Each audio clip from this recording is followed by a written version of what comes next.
fuel to heal the soul with real talk and deep dives into hidden mental and emotional valleys and steep peaks of what ails and hinders us from thriving far and beyond surviving. This is a show to awaken the sleeping giants and hidden phenomenal in all of us. R&R. Welcome.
You've entered the space to release and rediscover. R&R with Topazz is an experience fuel to heal the soul with real talk and deep dives into hidden mental and emotional valleys and steep peaks of what ails and hinders us from thriving far and beyond surviving. This is a show to awaken the sleeping giants and hidden phenomenal in all of us. R&R. Welcome.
Space to release and rediscover. R&R with Topazz is an experience fuel to heal the soul with real talk and deep dives into hidden mental and emotional valleys and steep peaks of what ails and hinders us from thriving far and beyond surviving. This is a show to awaken the sleeping giants and hidden phenomenal in all of us. R&R. Welcome.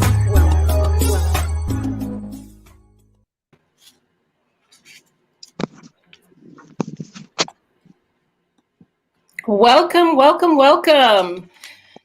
R&R with Hey. Topaz. It is post Mother's Day, and this is a special show dedicated to following up on the truth about motherhood. So I am so glad that you are tuning in this evening. This is Release and Rediscover with Monday Matter, Mind Matters. Monday Matters, Mind Matters. And of course, Rediscovery through Wellness is supporting this R&R program where we are dealing with the mind. We are dealing with mental health issues. We are dealing with wellness. We are dealing with growth. And we are here to dive into those deep discussions and conversations that most people choose to avoid, those pink elephants in the room that bring sometimes discomfort, and that includes Mother's Day. I hope that everybody has had a wonderful Mother's Day. Happy Mother's Day to those of you out there who are mothers and who are still celebrating. That's okay. You deserve it. We work hard. Motherhood is not easy. And to those of you who are thinking about Mother's Day from a standpoint of just fun and just like raising a child and everything is going to be wonderful, that's not how motherhood works. So we are going to talk about some of those truths. It's joy and pain. There are some beautiful, incredible memories that are established and come through the journey of motherhood, being a mother. But there are those times when you're crying at night, the midnight hour, the noonday hour, whether it's because your brand new baby won't stop crying and you can't figure out what is wrong. I changed the diaper, I fed him, I rocked him, and he still won't stop crying. Or whether it is 1 o'clock in the morning and your child is 16 and they had a curfew of 11 o'clock and they're still not home. It just goes on and on and on. There are joys and there are pains. There's that first time that they run downstairs on Christmas morning and find all the presents under the tree, whether it's the first time you teach them about the principles of Kwanzaa and teach them about their history, and you show up at their first recital, you show up at their first football game, soccer game, ballerina, recital or concert, whatever the case is, and you are that proud mom sitting out there. That's my baby. That's my baby. Go, go, go. All of those incredible things that go with motherhood. So we're going to talk about some of those challenges tonight. I'm excited about my guest this evening, but before I bring my guests on, I just want to remind you that you are watching CTN Media. That's right, it is Black media. We want to make sure that you subscribe and share. There's an opportunity for you to donate to Black media. So if you are interested in supporting Black media, where we are changing the narrative, you can support Black media at fundly.com/the Black Media Coalition, where we are changing the narrative. That's right, CTN Media. So you want to donate $1, you want to donate $1,000, $5,000, whatever it is that fits your budget. We will gladly and with most appreciation receive that donation. So thank you again for tuning in. Invite your friends, like, subscribe, share, follow, hit the bell so that you can be notified every time there's a show or a program for CTN that comes on, because there are several shows that fit the narrative and that are designed for our community to educate, to uplift, to inform, to equip. We have it all at CTN Media. So with that said, it is again Monday evening. I'm Topaz with R&R with Topaz, Release and Rediscover, where we address those issues that give us an opportunity to process, and through the processing, we discover so much about ourselves. We discover things about others, about life, that give us an opportunity to just release and grow. And in doing that, there's a freedom, there's a newness, there's a refreshing that provides an opportunity to say, wow, maybe this situation isn't as bad as I thought it was. Maybe I'm not as bad as I thought I was. And even if if it's one of those situations where it's about taking some responsibility and accountability because we really were as bad as we thought, guess what? We grow from that because we can't conquer what we won't confront. So because we can't conquer what we won't confront, this is about dealing with truth.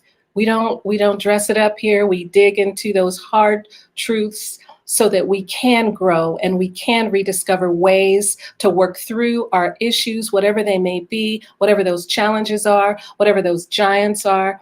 But really, in the end, what my hope is that you discover something new and amazing within yourself, that phenomenal part of who you are that just gives you some momentum to step out there and be the best you can possibly be. All right. So tonight, let's dive into some more truth, a little more depth about motherhood. Last week, I spoke about some of those sides of growing up in households where we don't always have the best relationships with our mothers. And when we think about Mother's Day, we always think about celebrating moms. We just want to honor our mothers. And we don't always consider the fact that there are people that really don't get excited about Mother's Day because of how they grew up, because of the relationship that they had with their mother. They're not really looking to celebrate their mother. Then we have people who lost their mothers.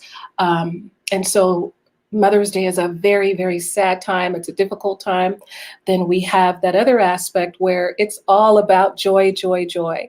Being a mom, celebrating mom, it's a good thing. We have that side. We have the side where we have mothers who are not necessarily excited about Mother's Day because they have been separated from their children for one reason or another. Sometimes it's a permanent separation because they've lost a child or children to death. Some have children who are incarcerated. Some have children who are on the run or have disappeared. Some have children who are sick and dealing with terminal illnesses. There's such a broad spectrum when it comes to motherhood and what that day is all about. So tonight we're going to dig into some of those areas. I have guests who represent several places on that continuum. So without further ado, I'm going to welcome my guests this evening and give them an opportunity to share. So I want to introduce my first guest on the screen.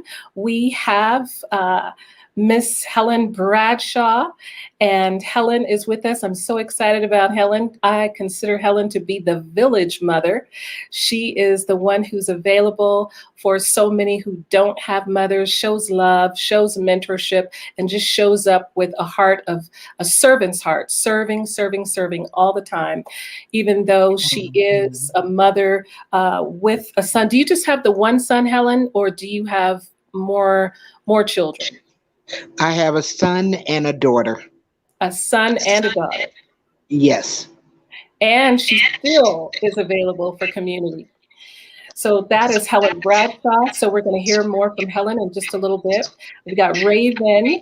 I always want to call Raven Simone, but and she does kind of look like Raven Simone a little bit, but this is Raven Moore Tatum.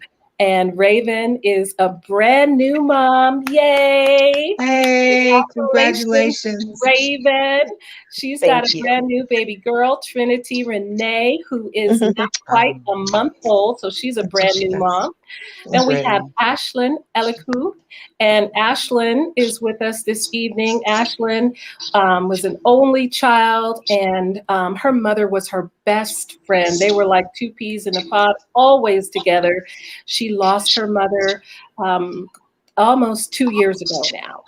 And so Ashlyn is with us this evening. Thank you for being with us, Ashlyn. Not quite a mom yet, but had an incredible relationship with her mother. And then we have Miss Paulette Givens. And this incredible warrior from our community is a mother that's holding it down, a true warrior who lost her son. Has it been 3 years now, coming up on Memorial Day weekend? It will be 3 years, yes. That anniversary. So she is representing the group of mothers who've lost children and still holding it down because she has another son and grandchildren, incredible grandchildren. And so she's going to be speaking from that aspect. Then we have Asmaret Taspi, and she is with us Hi. this morning or this evening. She has a daughter, and she is going to share a little bit about that journey of coming through a rocky relationship with her mother that they are working on restoring. So these are our guests this evening. Welcome to R&R with Topazz. I'm so excited to have you all. So I want to just begin with the new mom. With the new mom over here, Miss Raven, we're going to begin with you and give you an opportunity to just kind of share a little bit about the what it's been like to be a mom for the first time and a newlywed. She's also a newlywed. And so Yay. she's not been married quite a year yet, but we are excited for her. So let's hear from you, Raven. Let's hear about your journey through pregnancy. And now that the new life is actually here in living color, what has that been like for you? So it was a pretty rough pregnancy. Having her here has definitely made it all worth it. But the pregnancy part, I remember just telling Sister Topaz that I really felt lied to. Like I feel like people make it seem like it's like rainbows and unicorns and just happy times. And that was not the case. Not the case at all. But since having her here, it's almost like you kind of forget all the pain and throwing up and everything that you went through. So it's been awesome being a new mom, though. I couldn't be just more excited. I love, being off of work to be able to spend this time with her, and I'm just dreading going back to work too and having to be away from her. So, but it's been awesome. I'm really enjoying this. It's scary too. Like this isn't all just rainbows either. Like Sister Topaz was saying during the introduction, just like when they cry and you just don't know what to do. Just being a new mom, that's hard for me. My husband has two girls already, so he kind of has things down more than I do. But so it's been rough like that, just trying to figure out what she wants, what's the right thing to do, not do. So that's how it's been for me so far. What about your first Mother's Day? What was that like?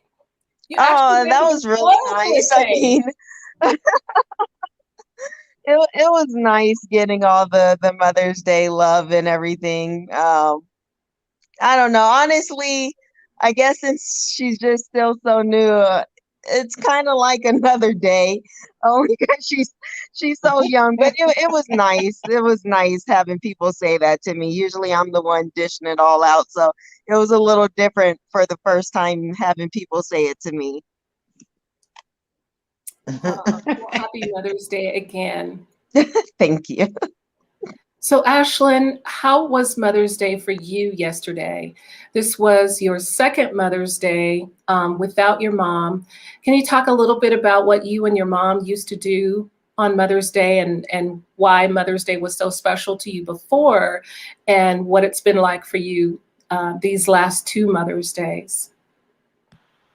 Well, it's definitely been rough. Yesterday was a rough day for me because not only is my mom is not here, but my grandmother, she passed away the last day of 2020. So it was hard not having either one of them here. I know for the first year it was rough, really rough. But I think essentially it felt even rougher, like not having my grandma here either, because at least when she was here last year, I had someone to hang out with and see, and it's just, I don't know, it's been yeah, rough. It's all I can say. Just trying to get through it. So what were some of the special things that you and your mom used to do on Mother's Day? We would always go out to eat and just hang out. We would spend a lot of time with my grandma, you know. We would go out, make sure that she had like a nice gift and a card, and we would give, exchange cards to one another. So that was a day for us to just really just chill and hang out. And so, yeah, it's definitely weird without them here. So it sounds like both of your anchors are gone now, and both lost so close together, and both of them representing your generational legacy as it relates to your family and what mothering and motherhood was all about for you. Especially since you don't really have a relationship with your father and you don't have siblings here. So that makes it real different for you. Yeah, definitely, for sure. It's been an experience, but all you can really do is just keep pushing through it, because you don't really have another choice, or you don't have a choice not to keep going, really. And how old are you, Ashlyn? I'm 23. And so at such a young age to have to make that adjustment and journey through some real, I'm going to say, really significant thresholds in your life without your mom being there, because you guys share some very, very special memories together. Yeah, So, we did. She was my best friend, and like someone I could really trust, because it's really hard for me to trust people, and like that was someone I always talked to about everything. So it's definitely weird, like trying to open myself up to other people, but it's definitely been a journey. is there anyone else on the line that would consider your mom to have been your best friend? You're shaking your head, Raven. Yeah, definitely. Because I'm also an only child, and I never knew my dad, so all I had was my mom. So I'm very close with my mom, and I couldn't even imagine, Ashlyn, what you're going through and how tough Mother's Day is for you. Actually, I could imagine it. So I do empathize, because yeah, just knowing when it's just you and your mom. So I feel you. Helen, were you going to say something? I'm on mute. Okay. I thought I heard you saying something. Okay. I can't get on. I'm muted. Muted. I'm muted. Right. I got you. You're not muted right now, though. We hear you. Do you? Yeah, we hear you. For me, because my mom's all the way in Arizona, and I wasn't able to see her for her 85th birthday, but I went back for her 86th birthday. Matter of fact, I just got back. I find that within the community, when I reach out and touch someone, or when someone sends me a message without me even asking, I look at it to be my mother talking to me. My mother sharing with me, my mother giving me the opportunity to be a hot mess. That's really a beautiful thing about our moms. If you have a good relationship with your mom, if you happen to be one of those people that you and your mother are close, she does really give you permission to just be yourself, be your authentic self. And we don't have to put up any airs, don't put up anything that's not genuine, because they know us. They know us from the beginning, from the inside out anyway. So we don't have to work real hard to impress them. And Miss Helen, we can see you. You don't have to get real close to the camera. You can sit back. We can still hear you and everything. So Can you're you? right there. Yeah, we can hear you. Well, I'm not very tech savvy, and I'm kind of retarded on Mondays. So you guys will have to forgive me.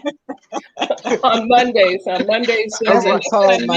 that's what Monday mind matters. Our mind on Mondays matters for sure. It is trying to kick in after the weekend, doing a restart. So I get it. So, Right. I'm rebooting on Mondays. But basically, what I have found is because my mother's not here and I can't speak to her and she's on remission with cancer, everything I look at, I try to see my mother, because I miss her just that much. you know when I turn around or I hear something or someone shares something with me, or I hear my mother grunting her breath when I was doing something bad. Way back when I was coming up, your mom did not have to do anything but look at you. Or if they call your I first remember and those days. I remember those days. That's it. She gave you the look, and you knew what to do. Mhm. Exactly what to do. Sit down, be quiet, go in the house, That whatever look. it was. You knew that look for sure. So let's go over to Miss Asmaret and talk with us about your journey. Share a little bit about your journey with your mom and what your commitment has been to your own daughter, in spite of what your relationship has been like with your mom. And so, Miss Helen, I need you to mute your phone again for me, please. Thank you. Yeah, well, hello, ladies. Happy Mother's Day. Thank you. For me, as a child, I didn't know it, at the time, but growing into a teenager, I resented my mom. I resented her for my upbringing. She was strict. I wasn't heard, and ultimately, like, she was emotionally unavailable. And so I didn't like her, but I loved her so fiercely. And I felt how much she loved me. And, it's so interesting because now, as a mother, in going through almost the exact same things my mother was going through, I understand that she did her best with what she knew how, so, and she didn't have the resources that I have now. I go to therapy. There's many outlets that I can utilize. Her story was different. She landed into the States, mid-20s. In New York City. She left a really good, amazing job in the city of Ethiopia, and landed into New York, had to learn English as her fourth language, and married my father, had me, and my father was instantly abusive, emotionally, verbally, physically, and in turn that becomes mentally, right? So, and my mom at the time, she was new to the States, and she separated from my father when I was less than a year old. And that was unheard of for, people in my culture, my background. You stay with with your partner, even, you know, for your kids, they said, you know, so at the time people weren't doing what, you know, divorcing or separating. So she didn't know of all the resources she could obtain. And I just remember my mother being just emotionally unavailable. She was angry, and but I never saw her struggle. And you know, she just was emotionally disconnected. You know, and she had to work, and she worked, you know, fortunately doing her, you know, with her natural gifts, which was sewing and designing. And then she did that in the house too. And so I wasn't really seen or heard. You know, coming into my adulthood years, I used to remember telling myself I'm going to be different when I have my own child.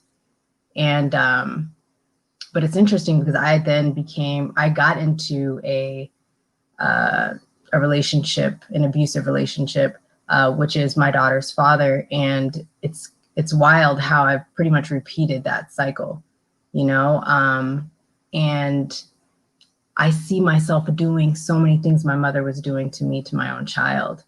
And it's, you know, now I'm starting to peel away so many things, you know, and understanding that my mom did the best she could, and with what she knew how. And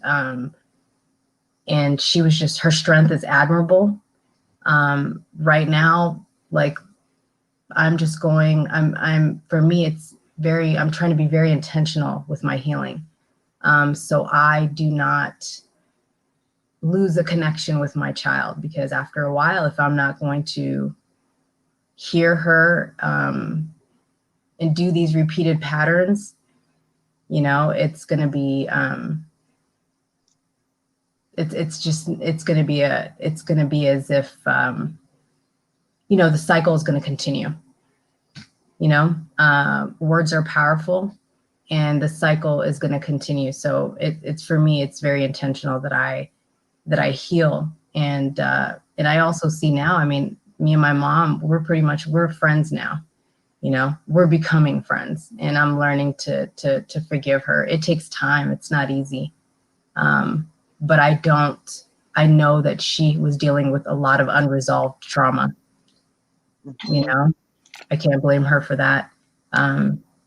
She wasn't even aware of what she was doing, you know? So, but yeah, I mean, she's amazing. And I just want, all I have, my goal is to make sure that I raise a confident child, someone who is sufficient, competent, you know, someone who can talk to me and is comfortable to talk to me, you know, she's kind. So that's just, yeah, that's what I want. One of the things that I just want to say to you is just how awesome it is that you are courageous enough to even come on and talk about that, to share that, because there is a lot of pretentiousness in our community. There's a lot of effort that is put into covering up the truth about whatever the dysfunction may be in our homes, in our relationships. And we have to be willing to be transparent in order to heal. We have to be willing to be transparent in order to support others and to encourage others. And because people need to know that they're not alone. People need to know that there are others out there who are going through similar challenges, and that life isn't always that fairy tale, fictitious rainbow journey. There are lots of aspects of what our journey entails that don't feel good and don't fit within the framework of what we were taught to believe that it was going to be. And of course, it's different for different people. But I really want to also acknowledge your willingness to work through it, to give your mother grace, and to work to forgive her for you know, for where she wasn't available to you, and you recognizing that. So we'll be coming back to that, to you in a little bit, but I want to go over to Paulette And Paulette, there are a lot of mothers out there, as you know. We've been in groups together with mothers who've lost their sons or daughters to violence, different kinds of violence, different forms of violence. We know that it's just a continuous vicious cycle with our babies being murdered, being killed, whether it's through gun violence, through domestic violence, through suicide, overdoses,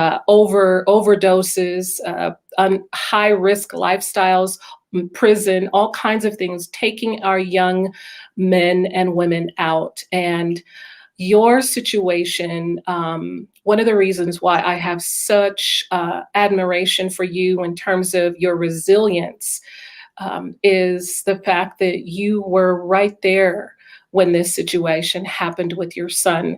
So I just want to give you some space to share whatever you are comfortable with in sharing what that's been like for you and having to walk through this.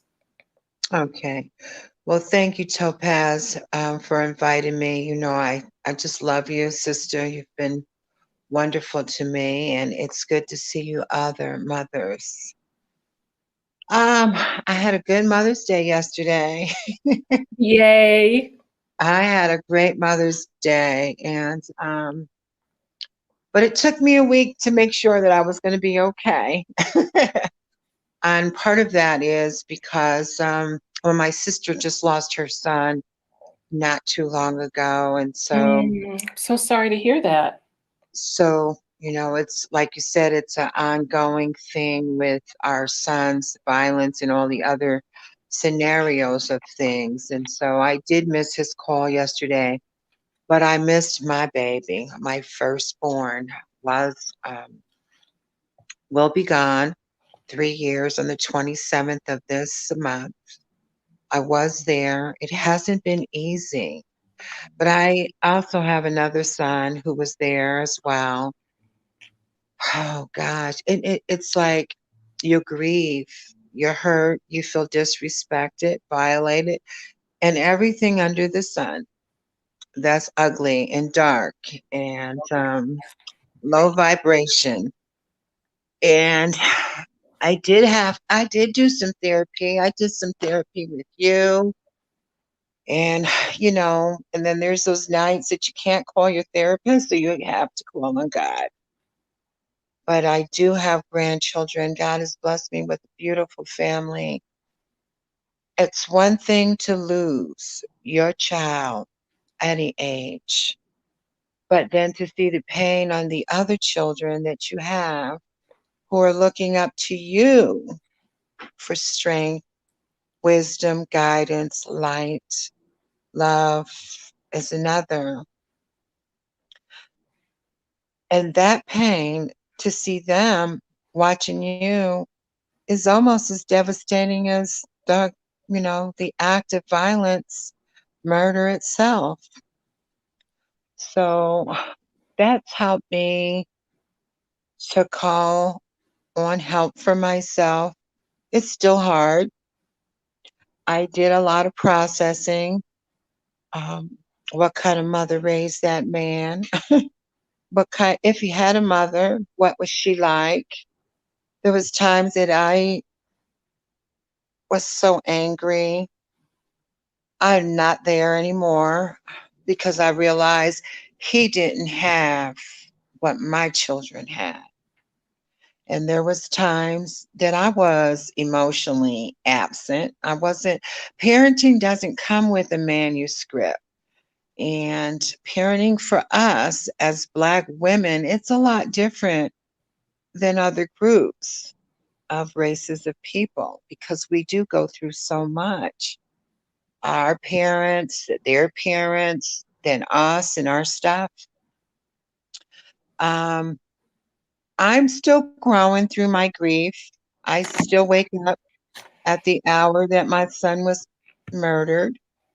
I sleep better now. It's not as frequently as it used to be. So you end up going through that shock. And I don't think that part is grief. I think that's something else. because it still happens. My coworkers have shown me love. My neighbors, I operate now, having gone through that with my son Dejan. It's taught me to show my family, the grandchildren. I have a 20-year-old granddaughter. I have a 16-year-old granddaughter, 13, and a 2-year-old granddaughter. And I want this life for them to be better. And they look up to me. My son, their father, I don't want to see him hurting. And he's going to hurt if he sees me hurting.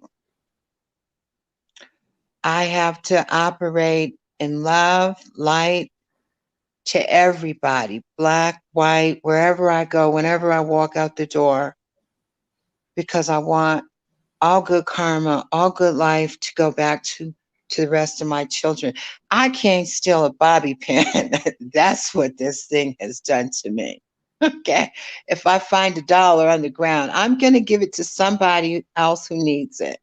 That's what this has done to me. I have to operate in kindness. Not that I wasn't before, because I was.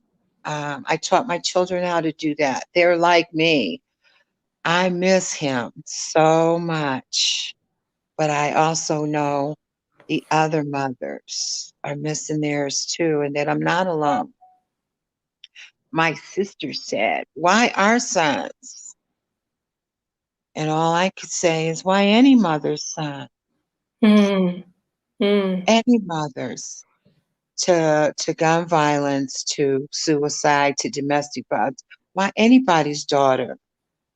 Yeah, I was listening to um, an interview with Michael Brown's mother, and Yeah, she was talking about um, just what it was like for her, how difficult it was after she had gotten her son through high school, fought so hard to protect him and to keep him safe and to move into another neighborhood, to get him away from the violence and to ensure that he was going to have a good education, to go to college and all of that. And then upon graduating, because if you all remember, it had just been a few days since he'd graduated, that then yeah, he was killed. And the devastation of that you go through all of this because there's so much, so many um, dynamics, so much adversity that gets in the way of Black men surviving, even Black women, Black men surviving. And when you truly do the work, particularly if you are single parenting, when you do the work to get your son or daughter to a particular place and you feel like you can finally exhale, and then something happens. And I think that really speaks to the fact that motherhood never really ends. It just doesn't end. And mothering is different than fathering. You know, what fathers do and their hearts is very different than for mothers. I was listening to a podcast this morning with Eric Thomas, if those of you who are familiar with Eric Thomas, and he was talking about his daughter still living at home. She's 23 years old and he's ready for her to go. And it's like, okay, we might just have to get you an apartment. And just what he was feeling about, when it's time for the kids to go, and his wife feeling a little bit different. And I was thinking about my own journey with my son and just not being ready for him to go. And I thought it was interesting because I was like, well, shoot, I wish my son wouldn't have been ready to move out on his own because I wasn't ready for him to move out. It's like, what do you mean you're moving out? What do you mean? Why? Just stay here. And stay so, here. Yes. because mothers just want to protect and oversee. And the reality is we can't protect our children forever, as much as we want to, and no matter what their age, whether they get in a fight on the playground and they come home with their first bloody nose, or they fall down and scrape themselves, or there's just so much that we're never going to be able to protect them from. So there has to be a willingness to release them to God and trust God to watch over them, trust them to be protected. And because we don't have that 24-hour power to really cover them. So I'm going to ask to all of you on here, what is it that you would, if you had it, just if you had it to do over again, as a daughter, what would you do different as a daughter to truly just reflect your appreciation and your love for your mother? Or what would you do different to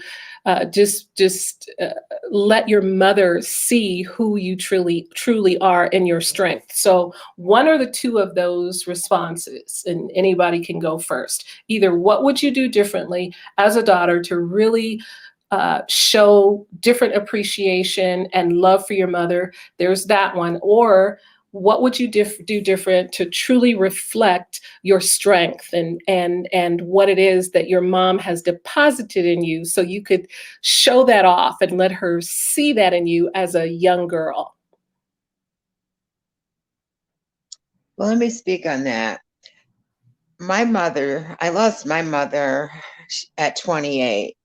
However, before that, and that was my first taste of real life grief, but I was fortunate enough, I was raised by the village. I had powerful aunts who raised me, grandmothers, cousins, and that village, that's what we needed. That's what we used to have. And they all have deposited good things into me. And I think that they would be quite proud of who I am and the values that I live by today. I don't think there's much different of anything that I would do, because I've gotten so much good stuff, from so many powerful ladies in my life. I think that I've been able to walk through this journey because I still feel them with me. Like I heard the one sister saying she looks for her mother in things. Well, I see my mother, aunts, and grandmothers and women who've raised me in different things. And sometimes in strangers, you'd be like, she reminds me of somebody. Well, then you think about it for a month or so. I know who it is. I don't, I mean, according to my grandmother, she would have me in church every day. So, but I don't think I'd do anything different. Okay. Anybody else? Is there anyone else that would like to respond to that question?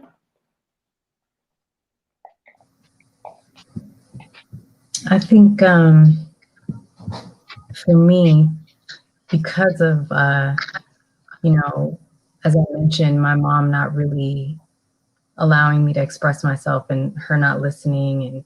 And, I began to shut down. And I think for me, as a child, or probably as a teenager, I should say, I can see that my mom wanted me to be around. I think she started to come to understand, and I was like, no, like I don't want to be in the same room. I don't want to, hang out or talk to you because you don't understand anyway. I think I should have, but it probably would have kept lines of communication open more, because it's dangerous. It could be real dangerous when you're not able to express it and you don't know how sometimes, because you could stay in your head, and it could have benefited both of us, to express ourselves. But I just became emotionally detached as well, so yeah, it's my piece. So I know for me, I grew up in a house with 6 kids. And so we were we were always running and outside playing and doing so much. And my sisters and I were talking last week. Actually, we were talking about the times that we chose to do other things rather than to be with our mom, rather than to be at home, you know, rather than to celebrate a particular special occasion with our mom. We chose our friends over our mom. We chose something else, whether it was a party, going out, or just hanging out with friends. We chose that over our mom. And we all talked about how, you know, if we had it to do all over again, how we prioritize things would be very different, because we're experiencing that with our own children. And it's really, you know, it's really different. And I just have to just inhale sometimes, because I have to remember that I was the same way. It's like, okay, Madison just turned 21. So I have to remember what I was like when I was 21. Hanging out with mom was not a priority. Hanging out with mom was not fun. You know, so I gotta stop personalizing it. If he's choosing to do something else instead of be with me, like, okay, he did just turn 21. And I remember when I was 21, it's like, mom, not so much. Thinking I'm not coming down this weekend. I'm not coming over. I'm going to do this and that, the other. And, you know, there's these developmental stages that go with parenting. You know, there's that time when your child wants to be with you all the time. They're hanging on you and you're trying to sit down over here. Get down, get down. Remember those days? Telling the kids, get down, get down. And then it comes to a point to where you want to pick them up, you want to hold them, you want to kiss them, and they're like, oh, mom, no. They don't want to be kissed anymore. They don't want to be held anymore. They grew up. I remember the first time I had to contend with that. I was like, oh my gosh, what do you mean? So, you know, it's that developmental phase of parenting. They talk about the developmental phases of our children, but it's also with parenting. We have to adjust with our kids, and we have to remember that we don't own them. They are their own individuals, and we have to allow them to be their own self, their own person. You got to remember that, Raven. She doesn't get to be a mini you as much as you may want to make her a mini you. She's going to be her own individual. Okay. To our viewers out there, you are watching R&R with Topazz. This is CTN Media, where we are changing the narrative. Black media. That's right. We are Black media, Black owned, and we are here for community. R&R with Topazz, release and rediscover. Like, subscribe, share, and follow. Thank you for watching this evening.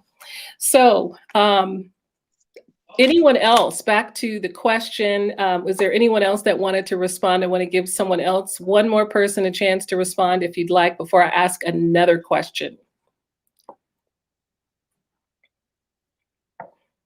Mother used to tell me, she told me she was going to give me a spanking. And I told her, okay, I'm ready for the spanking. She looked at me and said, guess what? You're not getting a spanking this time. You're being on punishment. You're too used to the spanking. Wow. I got used to the spanking. I don't know how you did that. I never got used to that. I can remember one time putting on layers and layers of clothes, thinking my dad wasn't going to notice that I had to put about 5 pair of pajamas on before I got a spanking. Didn't work out too well. So no, I don't know how you got used to the spanking. But Paula, you were talking about growing up with the village, and that's one of the reasons why I asked Miss Helen to be on, because I see her as that village mother, and just being available for so many women in the community. She shows up for folks. Miss Helen, where does that spirit come from for you? Well, my mother reminded me, and she used to say parables all the time. And one that I could remember was the Maasai tribe, where they went out and they fought and they got, things for the village and this and that and the other. But a famous saying was, but how are the children? And my mother had to mention to me, no matter how old I got, there would always be people around me that were my children that I'd be sharing with. And your sharing is part of your knowledge, she said. So every time I thought I made a mistake, she said, that's your testimony to share with the community. Mm-hmm. It is. Okay. She always let me know, keep it stupid simple, positive, productive, and relative. That's what you should be doing. So she said, a mother is a bridge, and you can't take the bridge down because your kids walk over it. You have to make sure that others could do the same. Right. Wow, Right. that's powerful. Did y'all get that? Don't take I the like bridge that. down because your children walk over it. Leave that bridge there for other children to come across. I love that. That's beautiful. You know, I was on Brother Jeff's show on Friday, and Shay J asked me a question. Miss Helen, I'm going to need you to mute your phone for me, please, because I've got this echo. Thank you.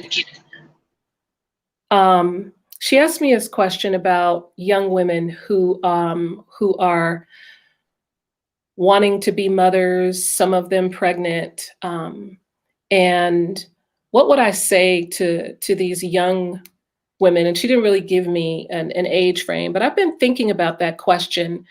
And Raven, what would you say? What would you say to young girls, let's say between the ages of 16 and 23, who are looking at becoming a mother? I'm going to let you and Asmaret answer that question.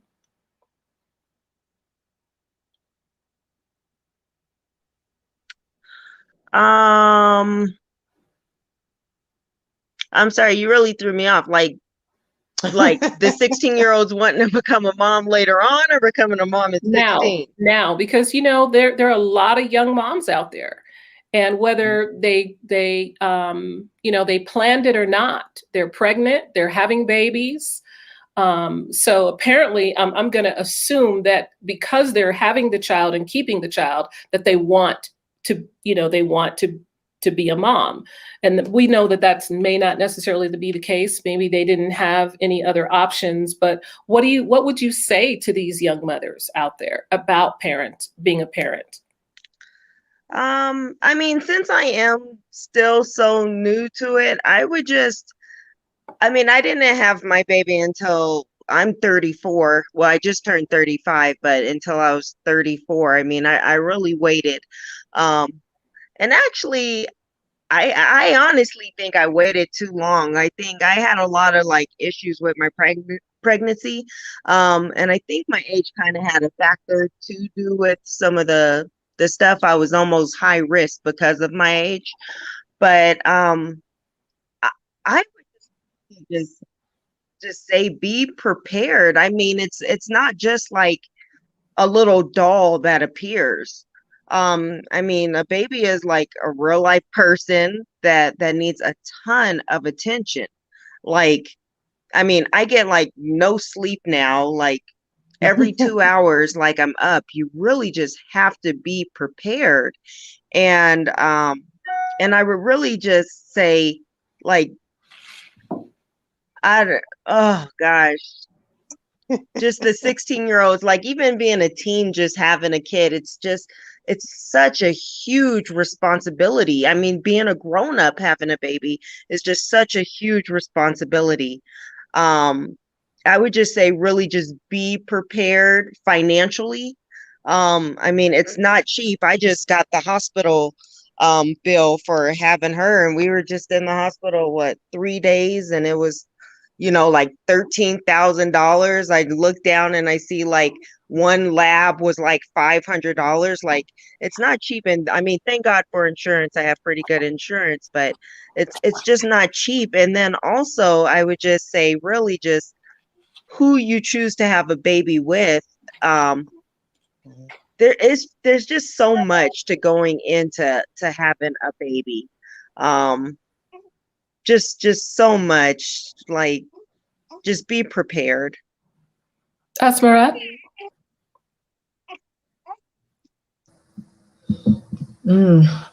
I think, at that point, since they've already made that decision, whether they really consciously did, I would say you're going to make mistakes. Like, you're going to make mistakes, continue to make mistakes. But just understand that you're shaping a little person. Like, you're shaping this person that's supposed to grow up and go out there on their own. And so just be mindful of that, be consistent. And clearly, if you're 16, there was something going on. And I think Miss Paulette said something, because clearly there was something that was missing in the household, and missing for your mom, probably missing for your mom before that. So just making sure that you have solid people around you, understanding that it's okay to go to therapy. It's okay to have fun once in a while.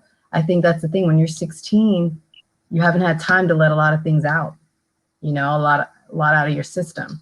So, but now you have a baby, and you can't be going out there kicking it, being a 16-year-old. But if you want to, it's okay, but you just have to be responsible in how you do it. And just make sure that you have solid people around you, and have someone, just good relationships. But again, they're 16. They're going to have to make their own mistakes, and that's what becomes their story, So, but yeah, making those mistakes will be, I think, just letting them know it's okay. And I think that, it's not even just 16. It could even be 25. Right. That where people are in terms of their maturity isn't always based on their age. And the reality is, we know that not everybody has good support systems. Not everyone has resources.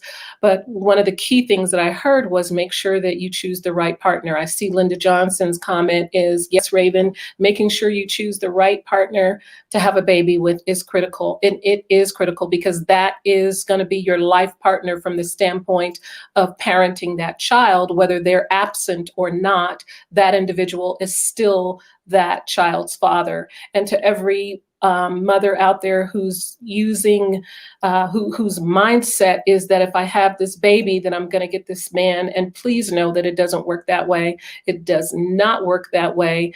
Baby is going to be with you forever, and that man will be gone and moved on to several different women in the course of time that you are raising that child. And he may or may not be present.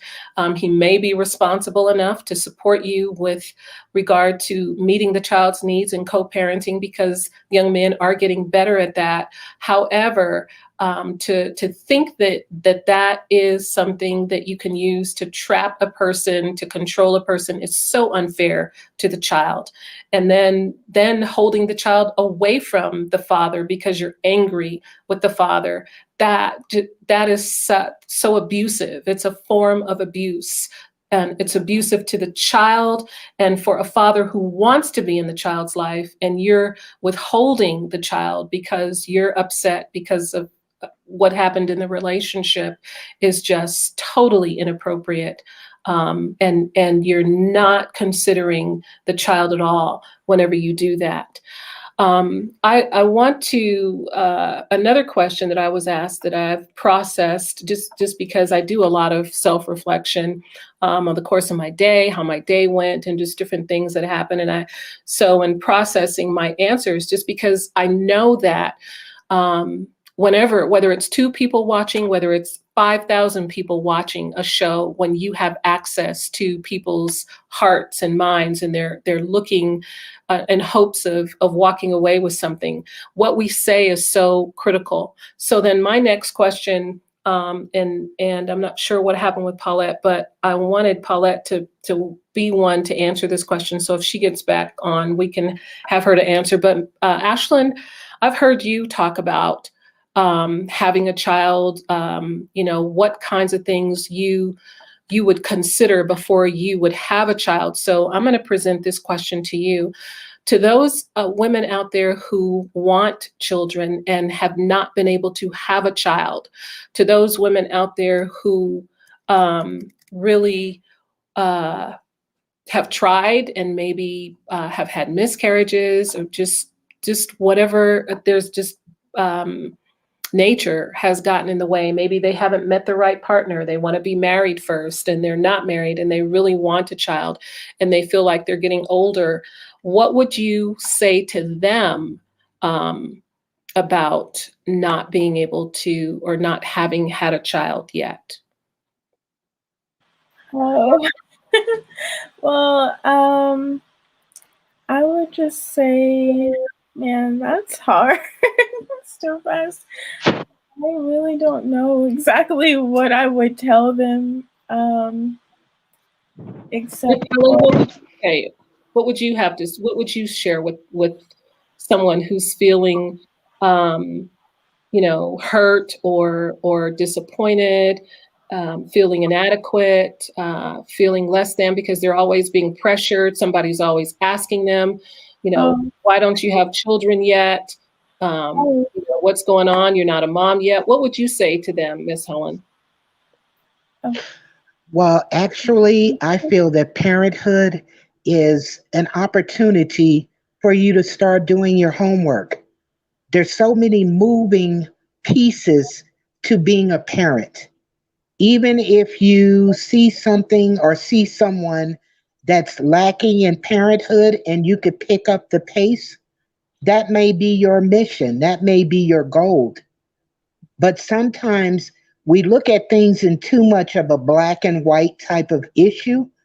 I believe that most of what we need is there if we just do our homework.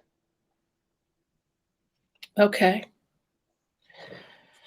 And one of the things that I said in response to was just making sure that you're not tying your worth in being a mother, being able to be a parent. Be careful that you don't allow the peer pressure or the family pressure to get you so caught up in the fact that your identity is about being a child, because there's more to you, or being a child, but being a mother or a parent. There's so much more to who you are and your value and your worth. Even once you become a mother, you are so much more than just a mother. A mother is only a part of your identity, but that is not the whole you. So not having a child does not devalue you in any way. But I also want to say to the flip side of that is being a mother is a privilege, and we have to start treating it as a privilege. If more mothers would recognize the privilege of motherhood, maybe there wouldn't be as much abuse. Maybe there wouldn't be as many children abandoned and neglected if people really appreciated the fact that they are a parent. On that note, I want to just shift gears just a little bit. There were a couple of tributes that I didn't get to last week, or I'd asked people to share 10 points about motherhood. So I want to just share this really quick as we begin to close. This is from Myra Giles, who shared her truths. After delivery, your life will never be the same. The birth of your child can be one of the most sacrificial, selfless moments of your life. Becoming a mother requires planning, pre-planning, regrouping, rethinking, multitasking, 60-40, 50-60, 80-20, etc.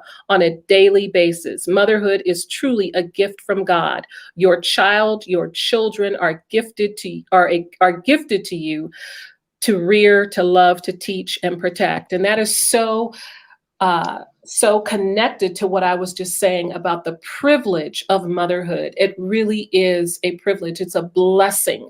God decides who gets to be a parent, because you've got women out there, whether they're in relationships or not, women out there or them and their partners are spending a lot of money sometimes to have a child.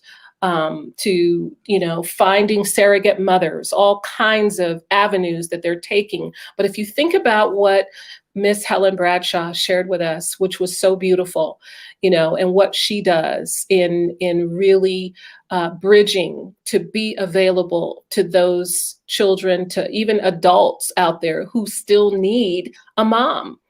I was a grown woman. I was still sleeping in my mom's bed. When I would go visit her, I would get in the bed with my mom. I did not hesitate. And my sisters, sometimes I'd be mad because one of them was in the bed. I'm like, wait a minute now, what y'all doing in the bed? It's my turn. So there was nothing like sleeping with my mom. And being able to have someone in the neighborhood, in the community who kind of steps in to really embrace you matters. So if you are one of those women out there that is feeling some type of way because you haven't had a child, consider reaching out and embracing someone who is in need, who really needs to be nurtured, who needs to be loved. Consider that. It matters.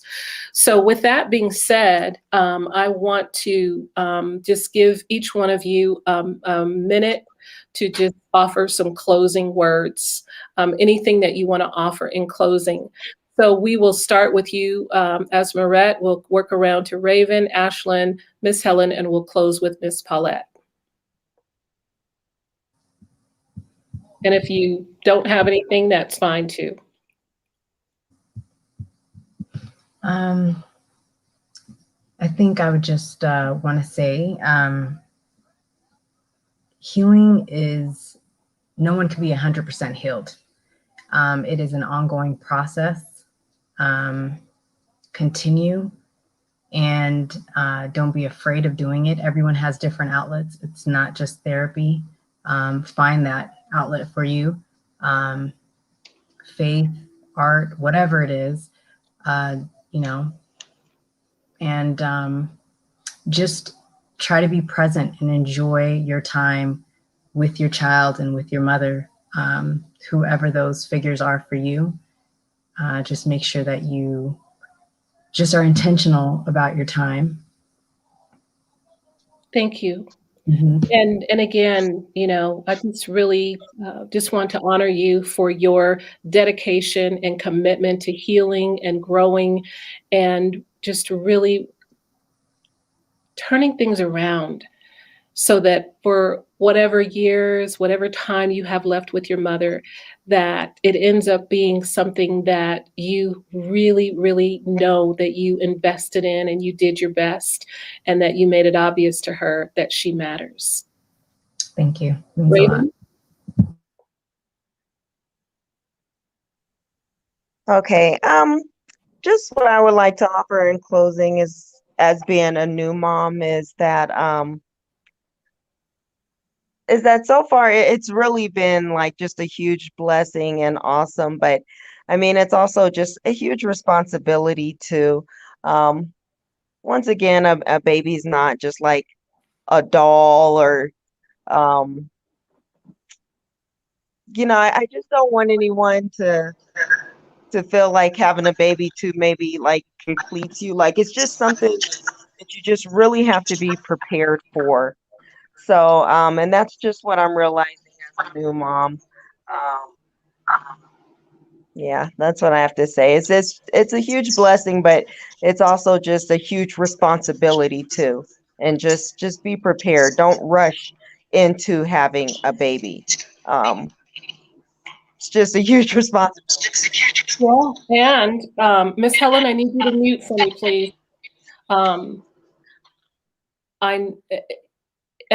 Even when we're frustrated, because our children are going to make us mad, your baby girl is going to disappoint you. She's going to hurt your feelings, and she's going to do things that upset you. But through all of that, we have a responsibility to love them, to nurture them through our frustrations, through our disappointments. We hold them accountable. So, what discipline looks like depends on who you are as an individual, depends on our culture, your upbringing.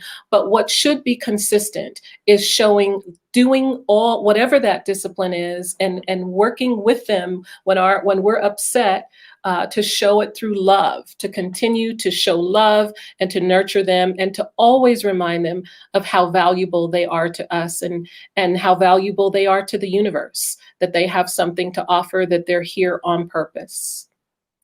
Miss Ashlyn. Okay, so I guess whatever I have to offer is anyone who may have lost their mothers, or in the last couple of months or a year, I just say just take it one day at a time. Try not to put too much pressure on your um, healing journey. It's something that it's not easy at all to get through. And you're going to have good days, you're going to have bad days. But just try and keep, all of the memories that you have of your mother or parent close to your heart, and continue to push yourself to try and move forward. So that's what And I I'm have. so proud of you also, Ashlyn. You have come such a long way. And we've talked about this. And even when you didn't think you were going to make it and you didn't know how you were going to do so many things, and you've shown yourself to be resilient, you've shown yourself to be courageous, and you're just a phenomenal young woman. And just want you to just stay encouraged. And it's been a blessing to be part of your support system to just Thank help you to you. walk through this journey. It's been a blessing. Thank you so much. I appreciate it. Absolutely. Miss Paulette. Well, I sure enjoyed this show, and you ladies are phenomenal. What I've learned, my children are adults and the grandchildren too, but in all of us, we all have to give something to the universe and teach our children to give something back as well. We don't take anything for granted. We're like a flower garden. We're like a garden. Some of us bloom late. Some of us bloom longer. Some of us wither away and we pass away. Some of us come back every season, and some of us have to be planted and renewed, annually. So, and our children are the same way. We're just a huge flower garden, and we're not to take anything and anybody for granted. Our children will make mistakes, um, and we as parents will too. Um, and that's what God has given us, the gift of correcting it. So it's all going to be okay. I'm doing well. And Pastor Topazz, thank you so much for your support, your continued prayers. And I look forward to seeing all of you in this season somewhere soon.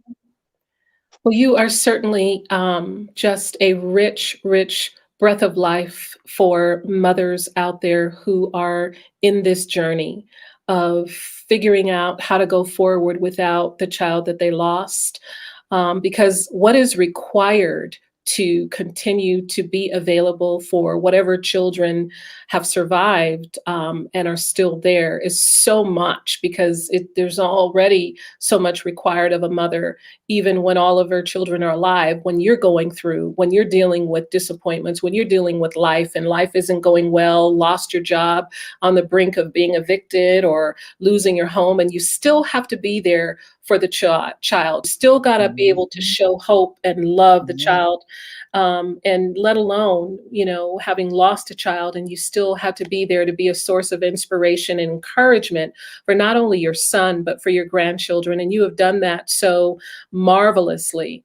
And I just want to celebrate you, Miss Paulette, for that, because I know that there are many, many days you didn't want to get out of bed, you didn't want to talk to anybody, you didn't want to go forward, you couldn't even see it.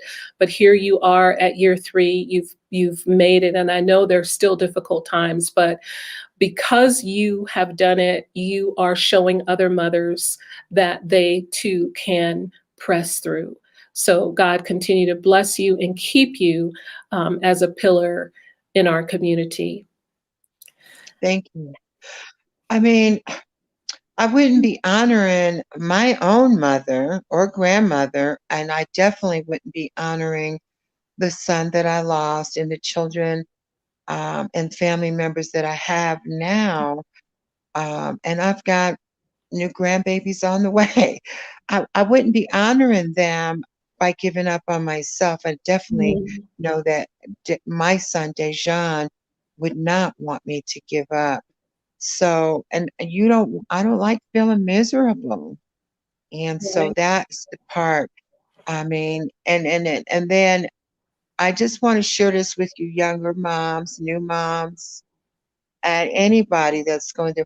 We can't cover our pain up with substances. It doesn't go away. So we have to be mindful of that. And those are things, whether it's substances, alcohol, anything that's going to take us out of our reality, we can't do it. It'll destroy us. It will make things worse. So we have to reach deeper to get through those difficult times. And it's not easy being a mother from day one. Well, The teenage age, none of it, but it is beautiful. It's beautiful. Love you, ladies, and thank you. And I thank you for saying that, Miss Paulette. But I don't think you give yourself enough credit, because there are a lot of moms who wouldn't, who aren't really serving their legacy, but they just haven't been able to pull it together. They have not been able to pull it together. And they have turned to substances or just depression and, suicide. They just cannot get it together. So I don't want you to take it lightly that you are coming through this, and that you've shown you've just dug into that warrior side of who you are, because it hasn't been easy. Miss Helen, what do you want to offer in closing? Simply that to whom much is given, much is required. So I take every day, step by step, and use my testimony like a stop sign. And God tells me to look both ways before I go forward. So I believe today, and I thank you all, because I'm in a mix of phenomenal women. Amen. I like that. Bless you, Miss I Helen. like that. Thank you all for watching. This has been R&R with Topazz, Release and Rediscover. I'm here on Monday nights at 7 p.m. Make sure that you like, subscribe, share, hit the notification bell so that you can be reminded whenever Release and Rediscover is on. Look forward to seeing you all next week at 7 p.m. Mountain Standard Time. Tell a friend, invite a friend, encourage them, there's the baby. Let them know to watch R&R, to check us out on Monday nights. We appreciate your time. Thank you for being with us this evening. And I saw you back there, your funny head, Kelly. So peace and blessings, everyone. And again, I hope you've had a beautiful Mother's Day. You've been watching CPN Media, where we are changing the narrative on YouTube and social media. God bless you all. Stay safe. Find a mother and share something beautiful with them. Love on them, embrace them, hug a mom. If you're a mother out there, real quick, I just want to say this. If you're a mother out there and you didn't get any love yesterday, no one really appreciated you yesterday, I have something for you. I do. I've got a gift for you. I want you to reach out. You can reach out to me on Messenger, on Facebook. You can reach out to me on Instagram. Reach out to CTN Media. I've got 2 gifts. So whoever responds first, I want to bless a mother out there who just felt left out and forgotten yesterday. Good night, everybody. Peace and blessings.